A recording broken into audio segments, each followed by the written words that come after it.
ចឹងជាសារផ្ដាំផ្ញើម្ដងទៀតជំរុះភាពខ្ជិលចាប់យកភាពសកម្មឡើងវិញដើម្បីផលិតនៅកិច្ចការដ៏ល្អសម្រាប់សាសនាលោកសិស្សរបស់យើងក្នុងនាមយើងជាអ្នកអប់រំយើងធ្វើការទៅលើអប់រំនឹងគឺឲ្យល្អប្រសើរពីព្រោះយើងបណ្ដុះបណ្ដាលទុនធានបានល្អប្រទេសជាតិយើងក៏រីកចម្រើនដែរណានេះសម្រាប់គ្រូបុគ្គលិកដទៃជា non teaching staff បុគ្គលិកមិនមែនជាអ្នកបរិញ្ញាបុគ្គលិកគ្រប់គ្រងដូចជាអនាម័យសន្តិសុខក្នុងឡានរដ្ឋបាលផ្សេងៗយើងប្រឹងបំពេញកិច្ចការរបស់យើងដើម្បីភាពរីកចម្រើនខ្លួនឯងយើងប្រឹងធ្វើទៅលេចភាពលេចធ្លោរបស់យើងវានឹងផ្ដល់ផលមកវិញឲ្យយើងដូចគ្នាបាទមិនធ្វើការលំអែលទេចា៎ហើយក៏សូមផ្ដាំផ្ញើថា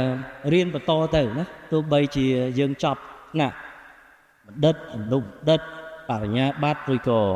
កំពុងតែសិក្សាបរិញ្ញាបត្រត្រូវតែអានបន្ថែម keep learning keep improving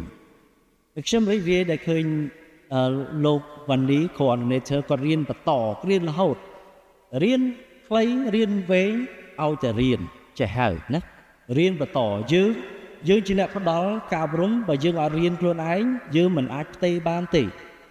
អញ្ចឹងណាចឹងរៀនបន្តហើយខ្ញុំក៏សប្បាយចិត្តមួយទៀតលោកសល់កាលពីខែមុនគាត់